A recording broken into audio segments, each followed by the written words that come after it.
phenomenology, some botanics. How do they occur, when, under which circumstances, and in particular, where? Afterwards, we're going to talk about a bit of how we explain them and what physics we can extract from it, in particular from which basic principles we can derive them. And if I still have time afterwards, I would like to show you some fascinating astrophysics examples of mirages where the physical reason is a bit different, but the underlying principle is the same, and the phenomenon itself as well. OK, that's the archetypical example, perhaps.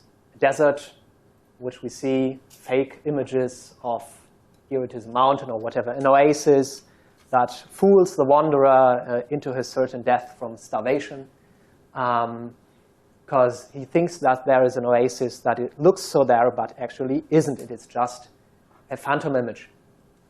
Actually, mirages are much more frequent on the ocean, particularly in the Antarctic zones. Here you can see something from the Antarctic. These are mountains that are strangely mirrored below. This is called an inferior mirage for obvious reasons, because the mirrored image, the distorted image, is below the real one. And yeah, it looks kind of spooky, like kind of icebergs hovering above the horizons. Yeah. This is the other example of a mirage where the fake image is above the real image. This is, of course, then called a superior mirage. There are also phenomena in which multiple images can occur, and these then are usually called fata morganas. There are many things that can be seen. By the way, we will talk about this line in a second. Yeah. This is something to show you how futile this phenomenon can be. This is an island offshore San Francisco, I think. And you can see pretty well how this optical phenomenon reshapes itself over the time and finally vanishes and reappears again and vanishes.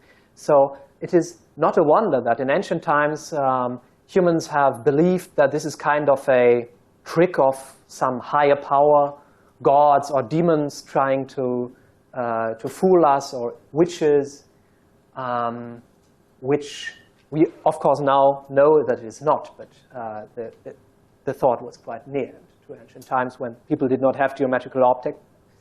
Well, they were forced into believing so. Yeah, that is perhaps something everyone has seen. Mirages are much more mundane today that we build roads. On hot days, there can be hot air above roads. This is actually a picture I took on Monday at a parking lot.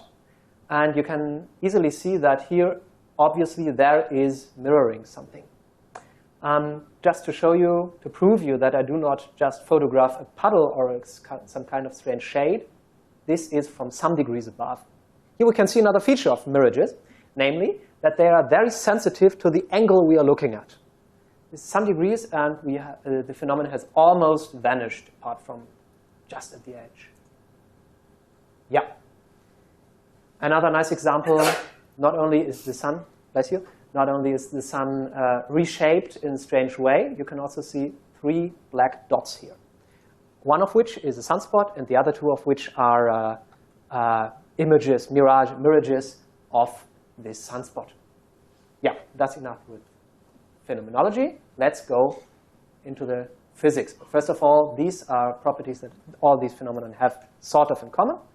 We see multiple images, or parts of them, that are usually stacked vertically, above or below each other. And this already should hint us in the direction that this has to do something with air layers stacked on top of each other. That usually these mirages are only visible very, very close to the horizon, or if you look at a hot street from a very, very sharp angle. And these images where a fata morgana stretches over the half of the sky or whatever, it's never looks like that. Always just 1 degree above the horizon, maximum. And the weather conditions are crucial, because wind can easily destroy the air layers that create this mirroring phenomenon. And therefore, it must be pretty wind still. And the temperature must be right as well. in Arctic zones, it usually occurs when it's particularly cold, and in deserts, usually when it's particularly hot. Yeah, that is also the reason why it is that unstable, because weather tends to change. Okay, physics. Geometrical optics. In the ancient times, when people believed that light propagates along rays, there was a clever guy, Pierre de Fermat, who formulated an axiom. Namely, that light rays always take the path that yields the shortest runtime. Not the shortest path is decisive, but the fastest path is decisive. So if this path takes a shorter runtime than the other two, then light only walks along this path and not along the other ones. From today's vantage point, we know that this is not exactly correct. Namely, there are two caveats, this word locally and the plural s. Locally means a path which is locally fastest. If I take this path and draw a path that is slightly disturbed around it, then there is no possibility to make the path faster. All that slightly perturbed paths are slower, and thus every locally shortest path is a local minimum of runtime. Now, but that means that there can be many local minima. For example, if this is a locally shortest path, fastest path, this is a locally shortest, fastest path, then in principle, we can see at the point B 2 or even more images of the point A. By the way, Pierre de Fermat's principle was pretty important in the history of mechanics, as Hamilton, for example, formulated his principle of least action in exact analogy to this. And from today's point, we know that it is exactly the same. Yes, but let's not go too deep into that. Let's take this as a first principle. Okay, propagation of light through a medium in which it is slowed down by factor 1 over n. Now, we can simply calculate the runtime as a function of the path. It's simply an integral of the refractive index n along the path, which can, of course, in principle, be space-dependent. And in the situations that we are interested in, it actually is. Hot air has got a smaller refractive index than than cold air, simply because it is not as dense. N-1, typically of the order 10 to the minus 3, is still proportional to the density of the air and thus inversely proportional to the temperature. Now, imagine that I've got a hot air layer here and a cold air layer here. If I want to propagate a light ray from here to here, it can be profitable for the light ray not to take the direct path, but to take a slightly longer path into the region where it is fast. So let it accelerate, make big part of the path there where it is fast, and then return to the point. Somewhere in between will be the minimum. And that is why light rays are bent towards warm air. Somehow light rays are attracted by warm air. And that is exactly the situation that we have when we want to see mirages. For example, this is the classical highway mirage, the image I showed you at the parking lot. Here, this light ray is locally minimal due to the fact that here it is much faster than above. So now, this observer believes that light propagates along straight rays, as we have no other chance of living, and as we are accustomed to, believes that there is a kind of mirrored image of the sky above on the road or on the sand. Yeah, that is the most frequent example. If we want to have a superior mirage, we need a certain weather condition, namely a this meteorological condition as inversion weather. Usually, air becomes colder when I move up, but in some conditions, it can even be warmer.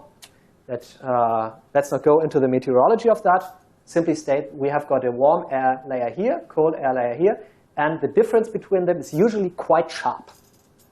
So now, these cool air sort of traps the layers because they are always bent back into the cool air layer. So what happens here is that this cool air layer somehow acts as kind of a waveguide for these arrays, sort of a, well, you can fiberglass, something like that. The light rays have got difficulties to leave it, and so we get bent images that are, in this case, even reversed. Now, if we just have a look back at this superior mirage, we can see the inversion layer pretty well around here. This is typical for superior mirages that we can see the inversion layer. Yeah, back to physics. Yeah, exactly. This phenomenon of trapping the light rays is also called tropospheric ducting, because the troposphere is the atmospheric layer it is founded. And yeah, that is to earthly mirages. As I said, there are mirages not only on Earth, but also in the heavens. And I personally find them even more fascinating. The reason is a different one. Because not only the propagation through an inhomogeneous medium can bend light rays, but also the propagation through an inhomogeneous space-time, namely when it is curved near massive bodies. The phenomenon is exactly the same. We can see multiple images. It is, in this context, called strong gravitational lensing. I've got 3 examples that I would like to show you. First one is Einstein arcs. You can see so this is a galaxy field of a galaxy cluster.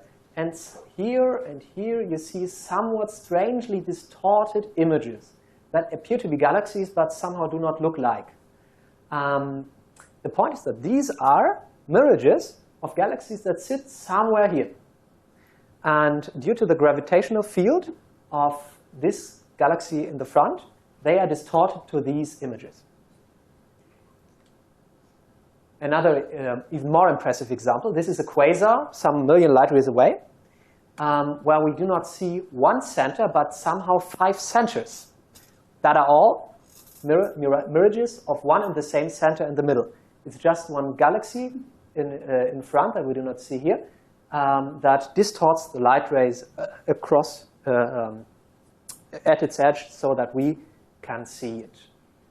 Yeah, last example from astrophysics, Old Faithful. This is another quasar. We see 2 quasars, A and B, that somehow are strangely related. They have got the same spectrum, they've got the same redshift, so it is now commonly accepted that these are 2 images of exactly the same quasar. Very cool feature of this system is if we see something on quasar A, for example, it goes boom. Exactly 517 plus minus 3 days later, quasar B does exactly the same. So here we can exactly observe the runtime difference between 2 stationary paths that basically come to us across half of the universe. And yeah, that is dubbed after Old Faithful. And yeah, quite a cool astrophysical system, I believe. Yeah, what is the moral of all that? I believe it is a wonderful example of how physics has shaped our worldview and of how formerly we had to think of mirages and fata morganas as kind of gods are playing tricks on us and we are kind of given to their mercy and have to offer stuff to them so that they are merciful on us. And science has somewhat illuminated this view in a very nice fashion. And yeah, this is no optics pun intended, but yeah, it shows us how science works and how science makes our lives as humans perhaps a bit happier and lets us be fascinated about nature, but not to be afraid about nature. Thank you.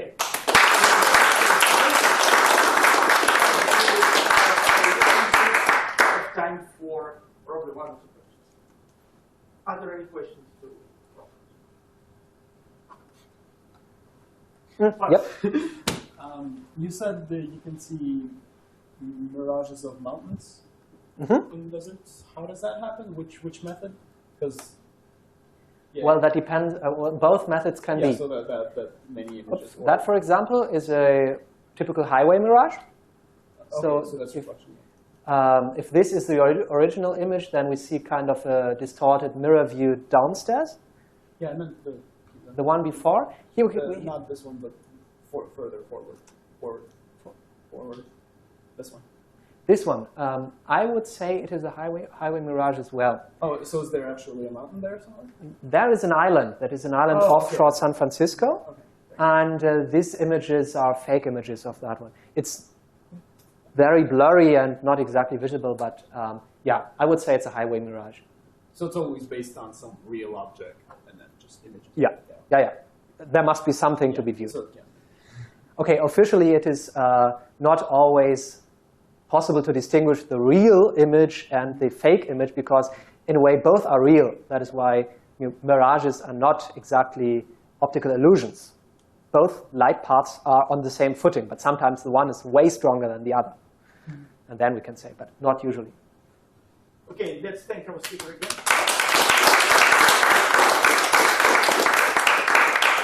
The next speaker is Alice.